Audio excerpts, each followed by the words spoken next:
Okay, good morning, everybody. My name is Bob Goldberg. I'm with the Jewish Federation here in Fort Worth and Tarrant County. Thank you very much for making time to be with us this morning.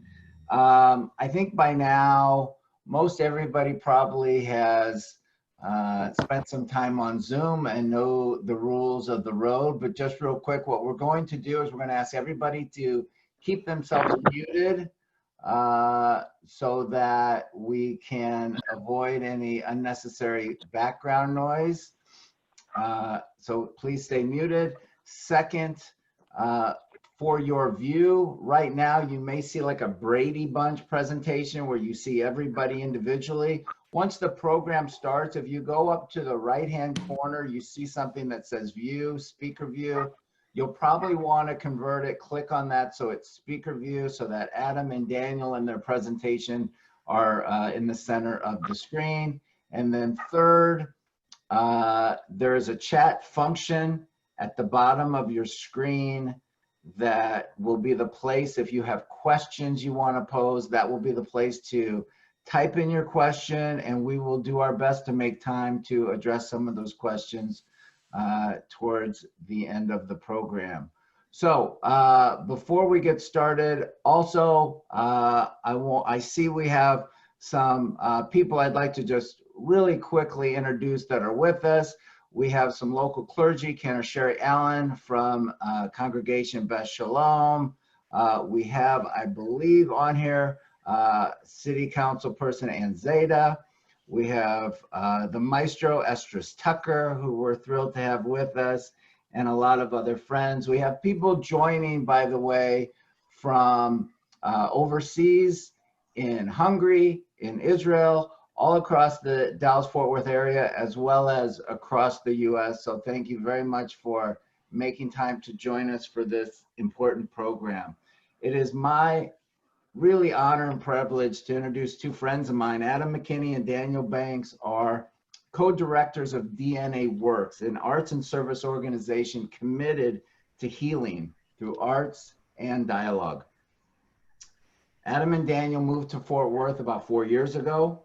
Since that time, have taken on some exciting local projects connected to anti-racism that I know you will enjoy hearing about this morning. DNAWORKS creates dance, theater, and film work about social justice issue with international communities. They've worked with U.S. embassies around the world to bring communities closer together, including in Israel, Mexico, Ghana, and many other countries. We are so very pleased that Adam and Daniel are here with us to lead today's program entitled The Art of Healing, Anti-Racism, and Our Life. I will turn it over to Adam. Thank you, Bob, and good morning, everyone. It's such a pleasure to be here. We're going to start with a little community activity, if that's okay. And if the statement is true for you, I welcome you to make noise or wave your hands or make yourself known. So, if you are in the DFW area, please make yourself known in some way. All right, DFWs, amazing, great, good job, A+, 100%. I'm a university professor, excuse me for my assessment. If you are in the Northeast, please make yourself known. All right, I see Boston, I see New York, I see a thumbs up from William Phillips, amazing. If you are in Pacific Standard Time right now, can you make yourself known? I see no one, it's early there. If you live around mountains, Colorado area, Southeast area, all right. If you are calling in, okay, New Mexico, we see you, land of enchantment. If you are calling in from overseas, can you make yourself known in some way? Welcome, welcome, welcome. I'm sure I didn't get to everyone, and we welcome you to today's conversation, The Art of Healing Anti-Racism in Our Lives. My name is Adam McKinney. Thanks, Bob, for the introduction. I'm one of the co-directors, along with Daniel Banks, who's here on the call, of DNAWORKS. And we believe that art equals healing, equals community, and I'm going to add this one, equals justice. I am a Jew, and I'd like first to open today's conversation with looking at the ways in which I personally, as a Jew, look at the work we do as DNAWORKS. So first, I'd like to offer this quote by the Chazon Ish. This is a person who, one of the people who started the Haredi Orthodox Jewish communities. And his quote is, "If you see a problem in the world, it is because you are the one who is uniquely suited to solve that problem."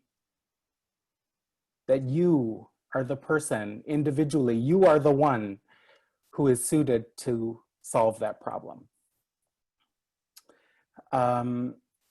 I'm also thinking about what Rabbi Tarfon offered in the Pirkei Avot, the Ethics of the Fathers, who offered that you are not obligated to complete the work of justice, but neither are you free to desist from it. That when we think about racism and this work about anti-racism, that racism took 500 years to codify. And racism, while we work toward eliminating it, it might not happen in our lifetimes, but it is our responsibility to continue the work of anti-racism and ending all forms of oppression. And lastly, as we move toward Rosh Hashanah, the Jewish New Year, in this new month of Elul, the last month of the Hebrew calendar, when we begin to reflect on the last year, we are moving into Parshat Shoftim, the Parsha of Judges, the chapter when we read from Deuteronomy about what Moses is offering to the Israelites as we move into the Promised Land. And this Parsha, so fittingly, this chapter so fittingly, begins with Tzedek, Tzedek, Tirdof. And it is justice, justice you must pursue. And the work that we do at DNAWORKS toward ending racism, and that we'll share with you today, for me as a Jew, is very much centered and based in this idea of justice. So thank you, Bob, for the invitation to speak today, and I hand off to the one and only Dr. Daniel Banks. Good morning, everybody. Thank you, Adam, for our drosh this morning. That was beautiful. And I just want to tell you a little bit about how DNAWORKS came to be. So Adam and I were separately in attendance at the Jewish Community Center's annual Ethiopian Hanukkah party in December of 2004. And we, unbeknownst to us, we were on a planning committee for a leadership retreat for Jews of color, and we would have met exactly 1 week later at a meeting. But as fate would happen, we were at this Hanukkah party together, and we were introduced by an amazing friend and colleague of ours named Yavila McCoy, who at the time ran an organization, a service organization for Jews of color called Ayeka, and she now runs a service organization in Boston. And I just want to share something. Yavila was here a few years ago and spoke at the Reform Shul, and she said to the room, "It is our job to create spaces for people to fall in love with each other." And that feels very resonant with DNAWORKS's mission, is to open up and hold space for people to actually see the best in one another, fall in love with one another, fall in love with our individual backgrounds. But that requires a certain kind of space. And at our very first meeting, one of the things that we talked about, Adam being from the dance world and me being from primarily the theater world, is that in our respective artistic fields, there were not a lot of opportunities for people like us. There were not a lot of opportunities for people who had complex identities, who had heritages from multiple places, who were so-called ethnically ambiguous to certain people, but not to others. But it wasn't the others who were making the decisions. It was the certain people who were making the decisions. And so we decided to do something about it. And I say this to you because we're going to be talking about anti-racism work, and Adam talked about personal responsibility. And we each have the ability to do something about something that we see in life. I'll add on to Adam's quotations. There's a fantastic community organizer named Adrienne Marie Brown. Adam, if you wouldn't mind putting that in the chat. She spells Marie, M-A-R-E-E.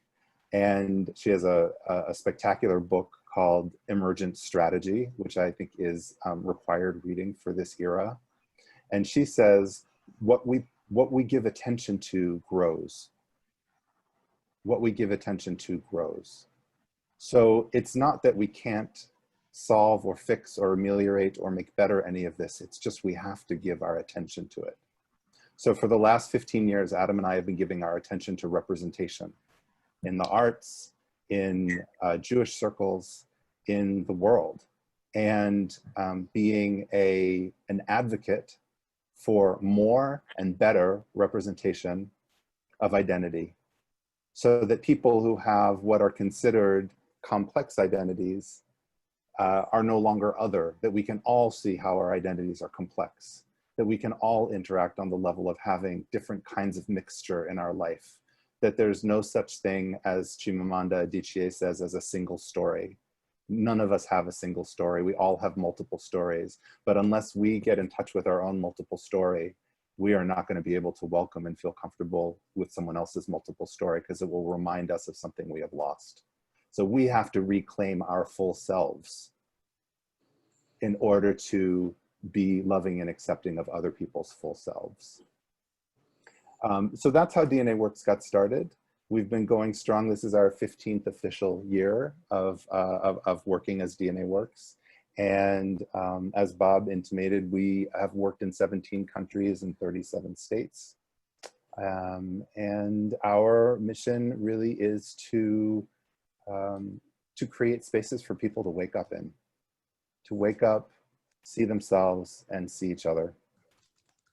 And we do that through performances. Some of you have been at our performances. We do that through community story circles, which are sometimes linked to the performances so that we can witness and experience one another's complexity and stories. We do that through a film that we are currently working on and finishing that Adam will talk about, that we'll both talk about shortly. We do that through workshops. We do that. We used to do it through so-called trainings, and we discovered that a training wasn't really the right methodology, that the right methodology was to create something experiential. And so hopefully you'll get a taste of that today. And I'd like to pass it back over to Adam. Thank you, Daniel. So we will be discussing and offering three experiences, descriptions of our programming today. The first being Hamapa the Map Dance on Film. The second being a new program that will start in December 2020 called Fort Worth Lynching Tour. And the third, and it could be our largest project yet, and that's a project called Transform 1012 North Main Street. I am a Black, Native, gay Jew.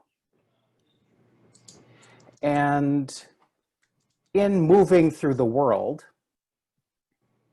I've received the question, how are you Jewish? And of course, I am the recipient of that question because of my phenotype. because of the way I look.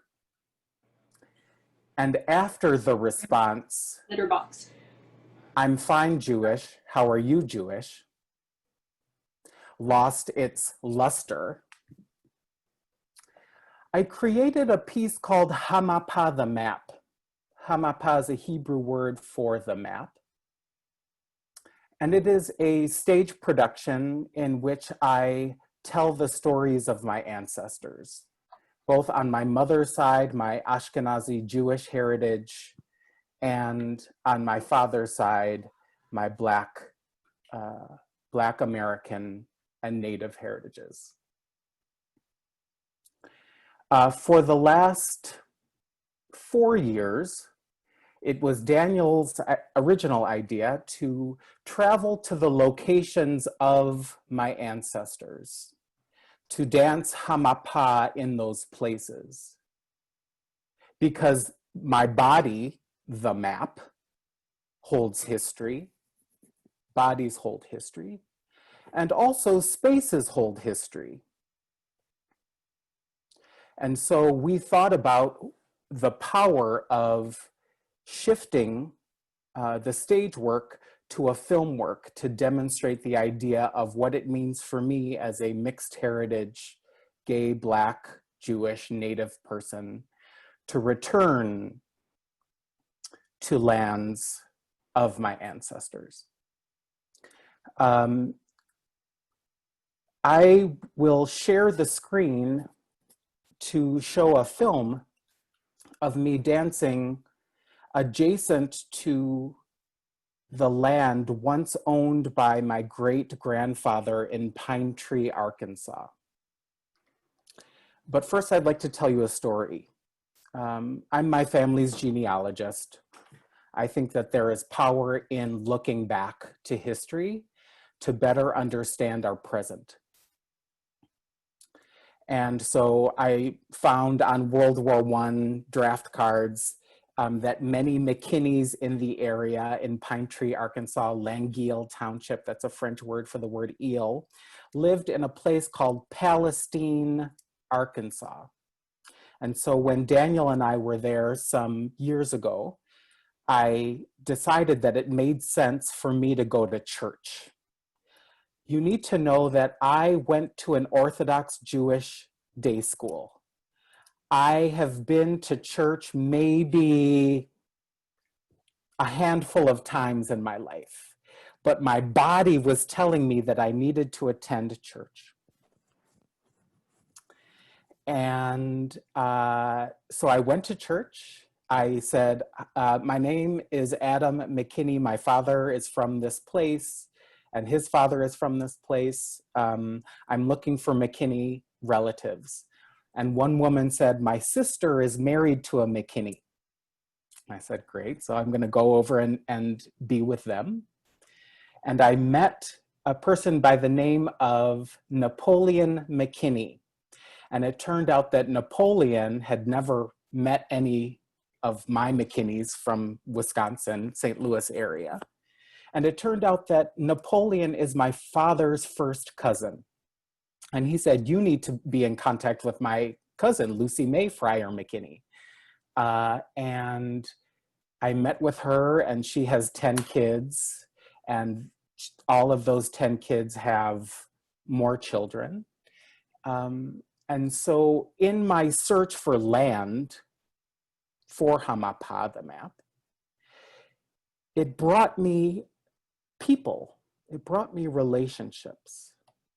And for me, that's the power of dance and the arts and inquiry, and also in going back to my map, my Hamapa. Daniel, I wonder if before we share the film, you might just offer a bit more about the concept from a directorial point of view. Sure, thanks, Adam.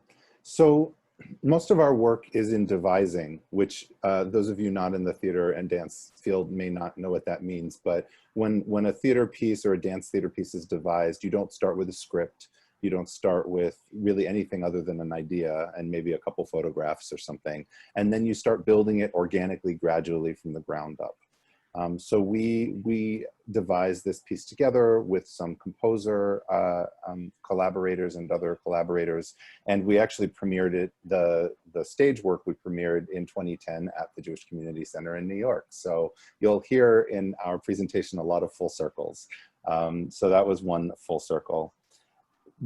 In creating the film, we have traveled to, and Adam has referenced some of these places, but I'll just give you the full spectrum. Over a 3-year period, we traveled to Poland and Benin, West Africa, and St. Louis, and Arkansas, and Montana, and Wisconsin. I think I got all of the places. And it was very important to us that we were not just, the Jewish audience here will understand the word schnorrers, that we weren't just takers, that we didn't just go and do something that was good for Adam or good for DNAWORKS, but that actually there was an exchange. And typically in the rest of our programs, we don't go to any community that we're not invited to. There has to be at least a representative or an organization that invites us and brings us in, because we're only here to facilitate something. We're not here to help or save or heal or any of those things. We're just there to hold a space, to open a loving space. And so with these various locations that we went to, we partnered with local organizations and local artists.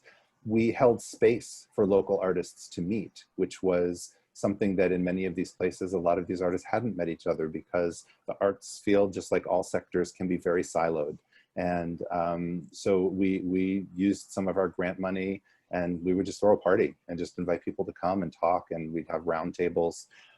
We also felt it was really important to bring a reflection of what racism and anti-Semitism and Jewish anti-Semitism, Jewish racism, and other social realities here looked like here, so that people might have an opportunity to examine what was going on in their society, and oftentimes in ways that they hadn't discussed before. And again, we weren't pointing fingers, we weren't saying this is what's happening in your society, we were just telling our story. But the dialogues and the projects and the partnerships that came from this were really inspiring and mind-blowing to us. We had hoped that would happen, and it very much did. And so I just wanted to share that this wasn't what in our field is sometimes called parachuting in and parachuting out.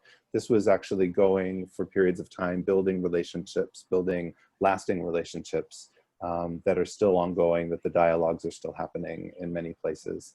And I think you'll see from the work that it feels full and feels not just one-sided. You might be able to tell that from what Adam's about to show you.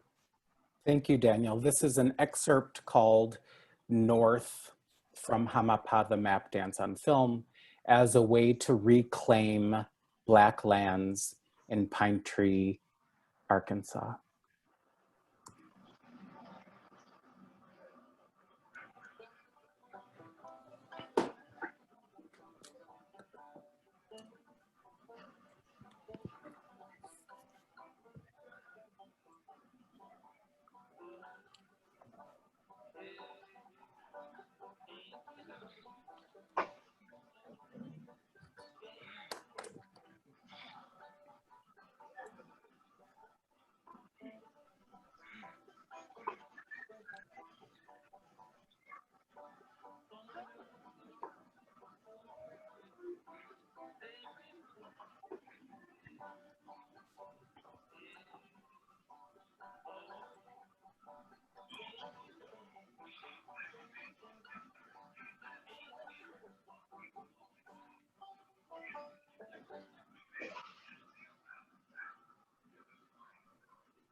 Sorry about the volume, folks. We had some technical difficulties there.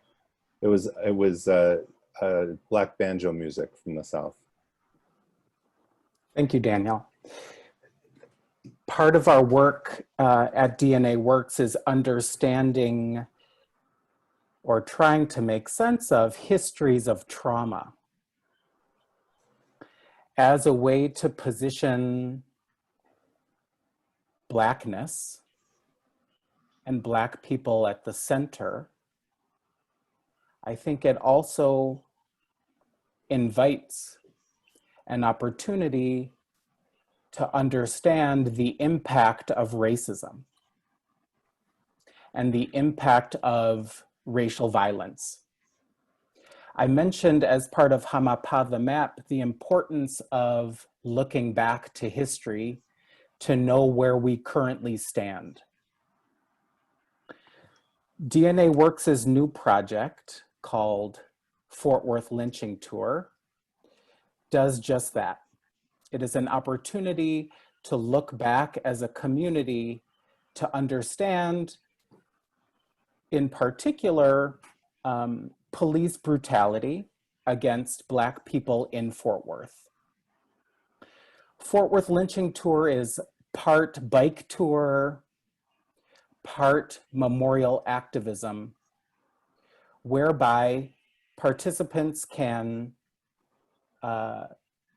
visit sites of trauma associated with the lynching of Fred Rouse, who was lynched here in Fort Worth, Texas on December 11th, 1921. Excuse me. DNAWORKS has not been able to locate any images of Fred Rouse. And I mentioned that my body is the map. And so I've been, as an artist, looking to place my body in sites of trauma dressed as Fred Rouse, as a way to fill in the holes of history through the arts, and as a way to tell the truth. I think that we don't know the story of Fred Rouse as a community, and that is by design. Part of the institution of racism is to, in some ways, revise history, is to not tell the stories of Black people, nor tell the stories of the ways in which Black people are targeted for genocide and have been targeted for genocide in this country. This photo is a picture of me dressed as Fred Rouse in a hospital nightgown in front of the former city and county hospital at 4th and Jones Street in downtown Fort Worth. And lastly, I'll share a photo dressed as Fred Rouse in front of Fort Worth's former Ku Klux Klan Claver number 101 meeting hall here in Fort Worth that I'll speak to in a moment.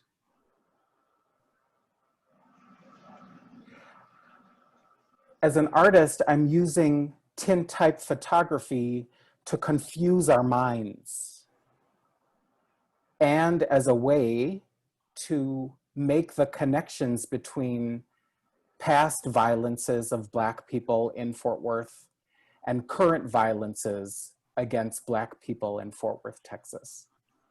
And I ask if we had a better idea about the story of Fred Rouse and the lynching of Fred Rouse, would current violences against Black people in Fort Worth be possible? And what are the types of legislative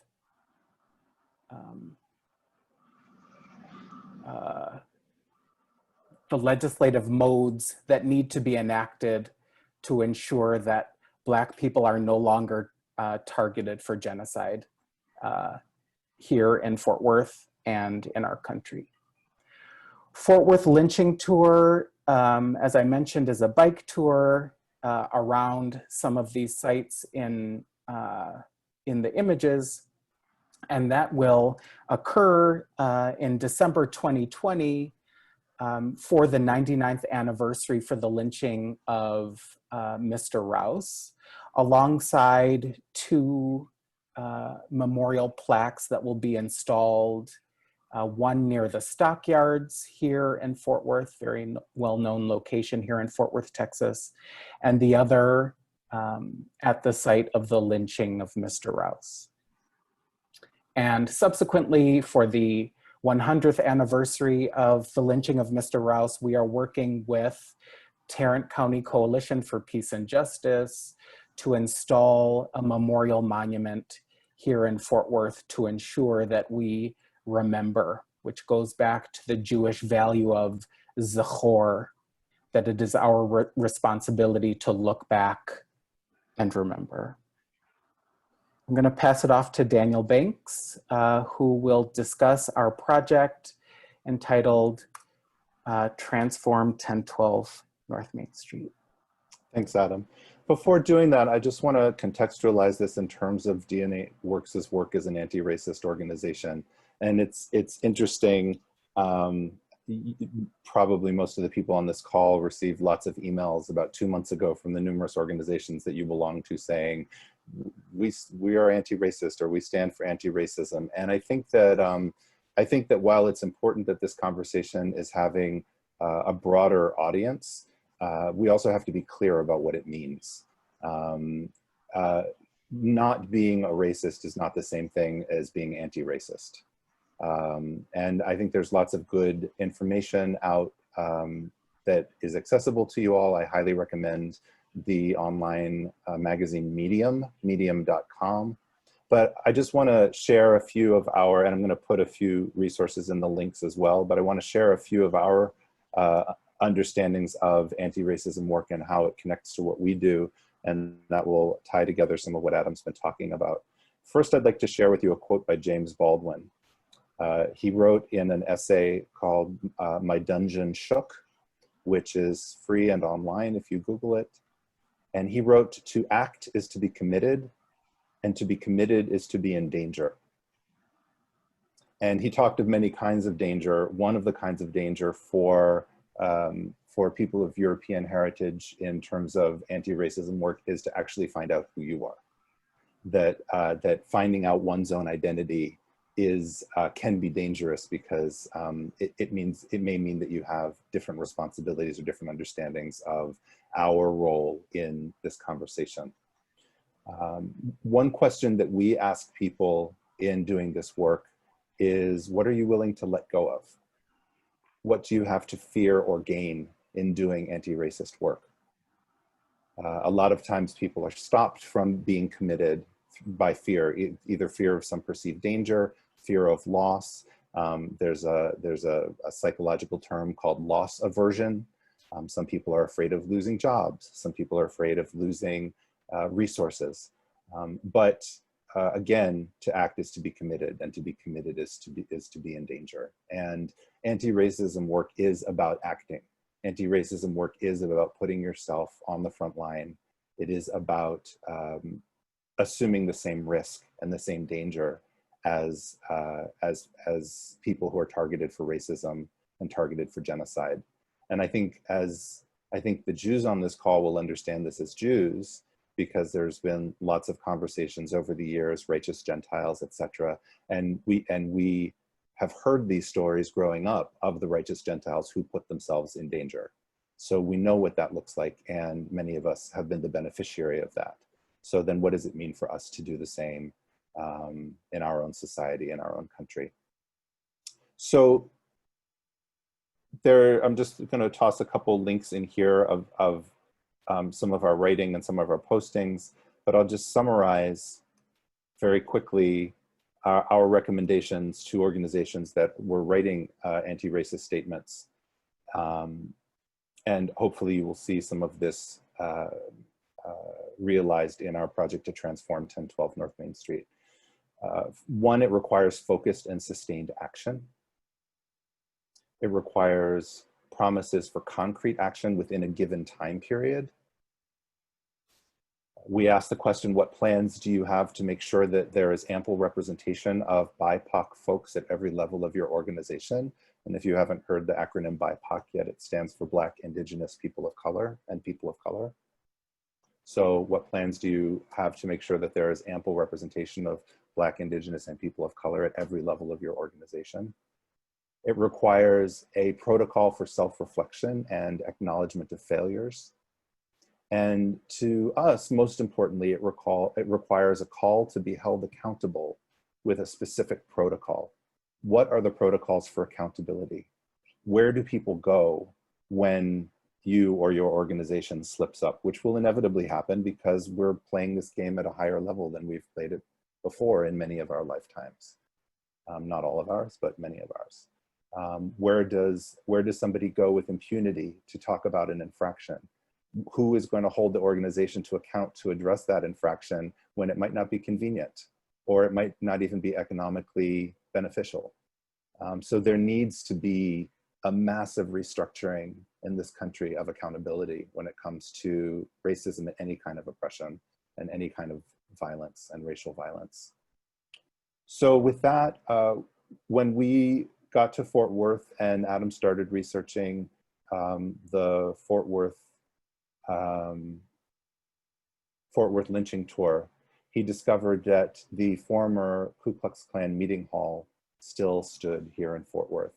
And it's at 1012 North Main Street. Many people know it as the Ellis Pecan building because it has an Ellis Pecan sign that covers the KKK sign that's embedded into the brickwork.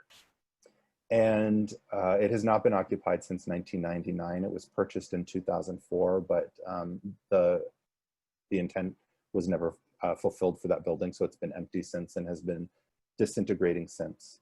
And we both immediately felt that in an act of restorative justice and reparative justice, that we, DNAWORKS, wanted to create an ensemble of organizations to acquire this building and transform it into an international center and museum for art and community healing.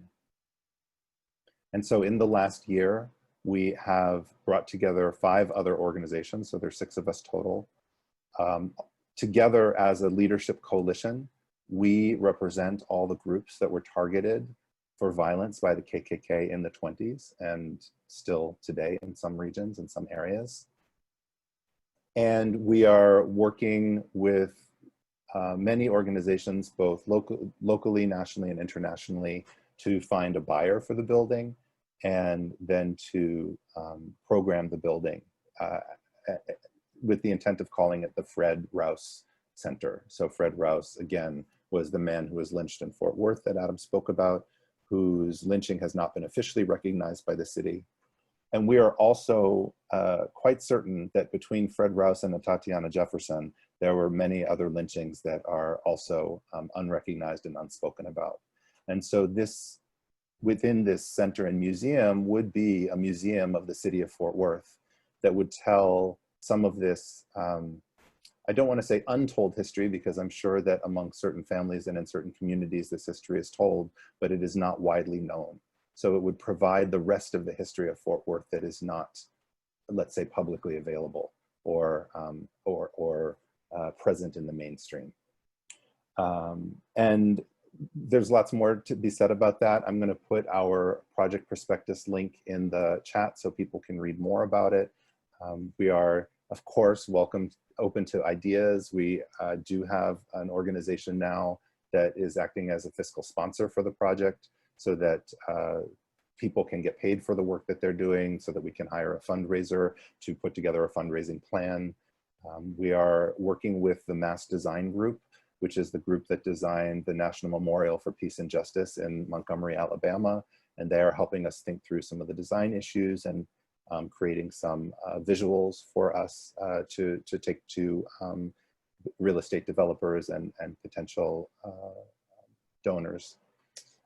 And I think we'll leave the rest for questions afterwards, but it's an exciting project. There are many of us working very hard on it. We have been doing it with the feedback from both the local and international community. We've spoken to somewhere between, I would say, 700 and 1,000 people in the past year about this project. I think we lost count at about 500, and it's been going on ever since. So thank you for your attention, and thank you in advance for any suggestions and advice and support you can offer. And I'll also put an email in the chat so that you can write to us about that as well. Thank you, Daniel. I think now's the time for responses, even if they're not necessarily fully fleshed out questions. I'd love to hear some of your thinking. What are you thinking about after Adam, hearing this? Yeah. hi, this is Joanna Meyer, and I just want to say that this is such a incredible full circle, and I really want to congratulate you and Daniel for this type of work. It is just totally amazing. Thank you. Thanks, Joanna.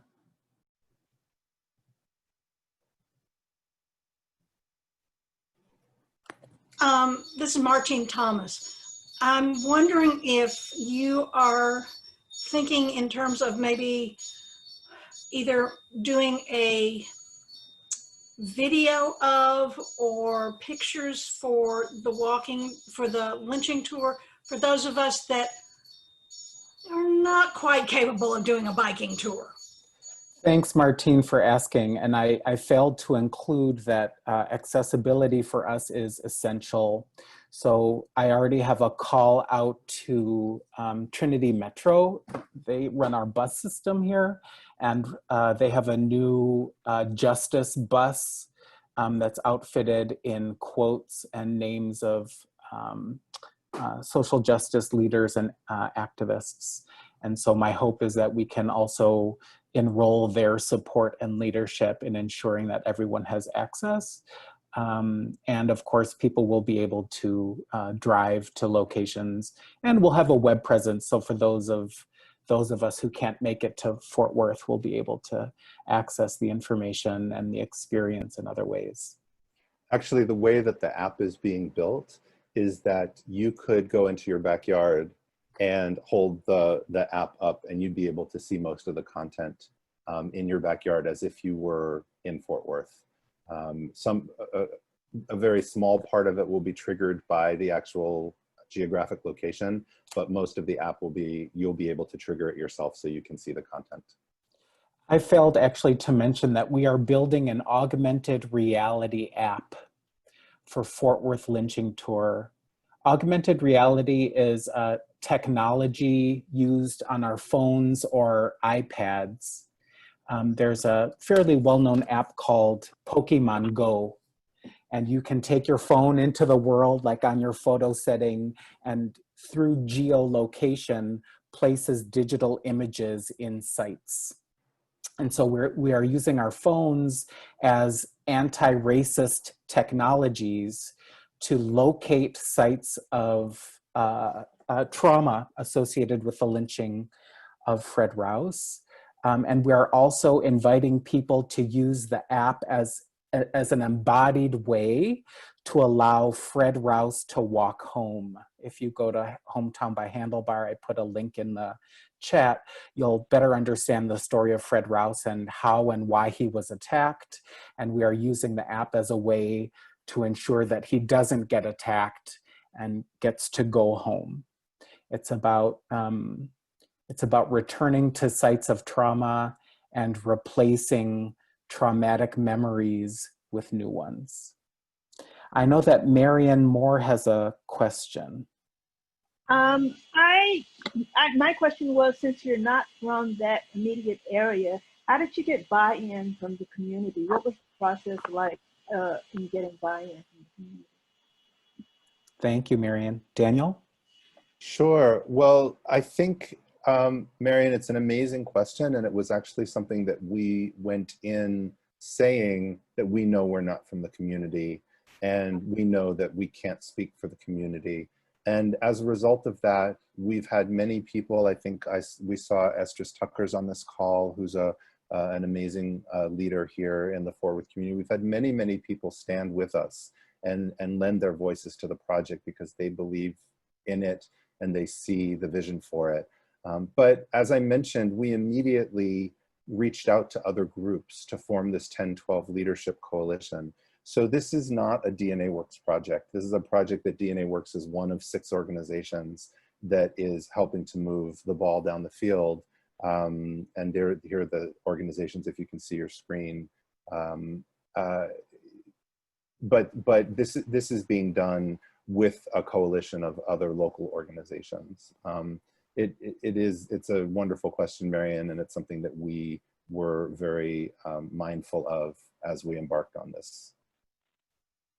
Daniel, I wonder if you might just speak to those organizations. Sure. So there's Sol Ballet Folklorico, which is a folkloric, Mexican folkloric ballet company from the north side that actually does international folkloric dances as well. And they have young people who they track through a leadership program. So from early young participants and into teen and then college age leaders. And then the leader of the Ballet Folklorico also works with the parents on financial literacy and other things. So it's really a full service, full family service organization. There's the Wellman Project, which is a creative reuse project that gathers surplus materials and provides them free of charge to any teacher or not-for-profit in the DFW in North Texas, and is thereby really serving the entire city of Fort Worth. The Tarrant County Coalition for Peace and Justice, which Adam mentioned, that is an offshoot of the Equal Justice Initiative. There's Opal Lee's Juneteenth Museum. Opal Lee is an elder in her 90s here in Fort Worth who's been a civil rights activist her entire life, and she has been, she's been one of the main people that has been lobbying the federal government to make Juneteenth a federal holiday. And she has a museum, a Juneteenth museum, so that would be part of the building. And I think, and frankly, having her on the project has also brought it a lot of, I think it's made people lean into it and trust it. And the Tarrant County Black Historical and Genealogical Society, which is exactly what it sounds like. It's a very important organization here, both educational and in terms of activities and activism. Thank you, Daniel. Jackie Cox wrote, I think of your project as involving a collection of oral photographic histories. I wonder how we will access these for viewing and whether times will be set aside for collective viewings and discussion. Daniel, I wonder if you might speak to that, but prior to that, I think it's important to offer that that 1012 North Main Street is at risk for demolition. And of course, it invites a conversation around what do we keep and what do we let go of? And apart from the conversation around Confederate memorials, our interest in saving the building is to transform it. It's not to idolize oppression, nor racism, nor anti-Semitism, nor anti-immigrant, nor xenophobia, nor sexism for that matter.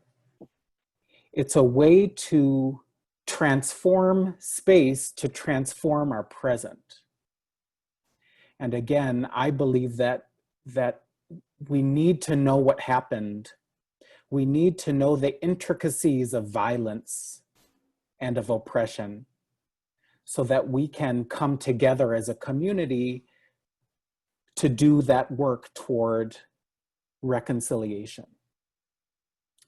And to that point, Daniel, I think that I think that there's a particular urgency in this work around the transformation of 1012 North Main Street, especially right now as communities around the world are trying to make sense of the impact of racism and of internalized racism.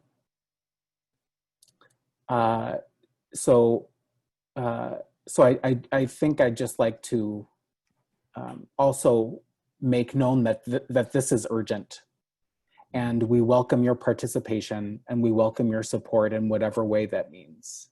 But to the oral history part, Daniel, I wonder if you might speak to some of our vision for the programming in 1012 North Main Street. Sure, absolutely. First, I'm just going to quickly answer Mimi Zimmerman's question. The building, the asking price for the building from the current owners is $2 million, and the cost to stabilize the building, because it has a roof and structural damage, is $1.6 million. And then on top of that would be the costs of retrofitting and remodeling, which I'd be happy to email with you and talk to you about that.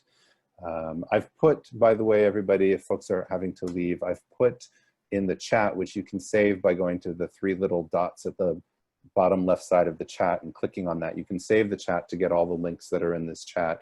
I've put our email address, I've put our website address, so that if you'd like to sign up for a newsletter, you can, or you can email us, info@dnaworks.org, and ask us to put you on our newsletter. In terms of oral history, both the building and 1012 North Main and Fort Worth Lynching Tour have an oral history component. In Fort Worth Lynching Tour, there will be a button on the app where at each one of the 4 sites that you visit, either physically or remotely, that were connected to the story of how Mr. Rouse was murdered and lynched, you can record a response to that site. And those responses will be uploaded, curated and uploaded to a website. Similarly, in the building, in 1012 North Main Street, we imagine having story booths in the lobby where people, or in various parts of the building where people can go in and record a story. Because even in talking about this project, we have heard histories of racial violence. We have heard histories of huge acts of racism here in the area that have not been properly recorded or documented. And so we ask people to go into those booths and tell their family stories. And those stories will be projected onto monitors throughout the building, so that literally, even if you're just poking your head into the building just to see what it looks like, you will not leave that building unchanged. You will learn something about Fort Worth. You will learn something about the 360-degree history of the communities in this city. As I think folks who live here will attest, and as probably most everybody will attest in anywhere in the US, there are people who just, there's not sometimes fluidity between neighborhoods. There are neighborhoods that people don't go to, or if you don't know someone in a particular district, you just don't go to that district. And so our goal is to create a crossroads where everybody has the full and complete experience of Fort Worth if they've not had it before. And that is very much through oral history.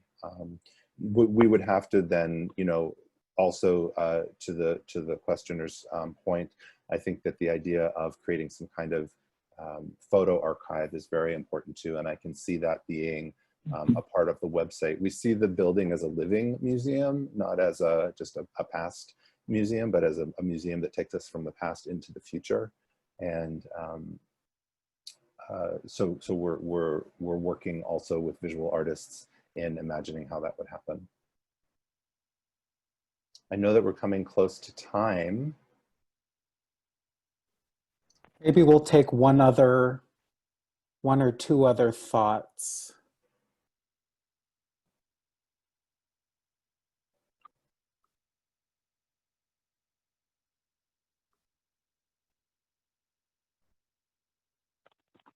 Hi, this is Joanna. How do you save this chat? That's a good Bob Goldberg question. Go to the bottom. Do you have the chat open, Joanna? Yes. Okay, do you see at the bottom where you could type a message in? Yes, sir. Do you see where it says file just above that?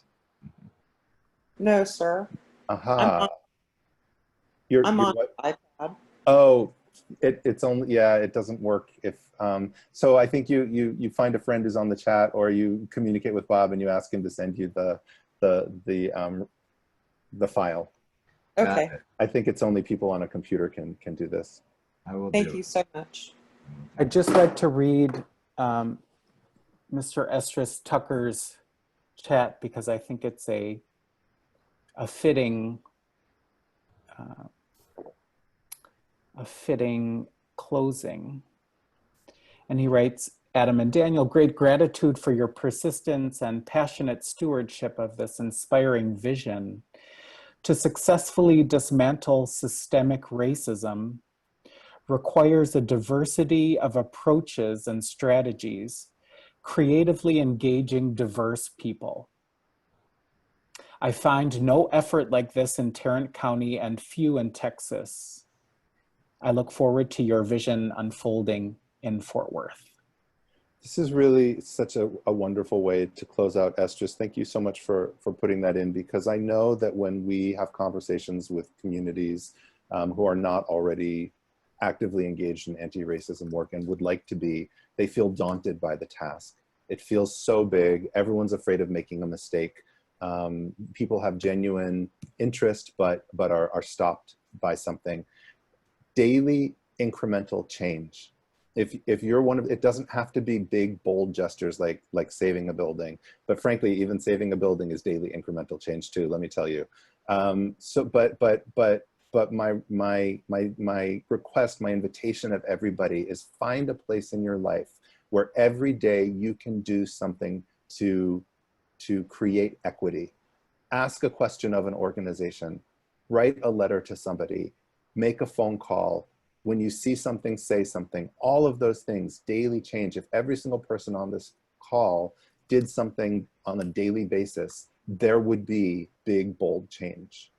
And when you find organizations that are not that are being racist or sexist or homophobic, anti-Black, call them on it.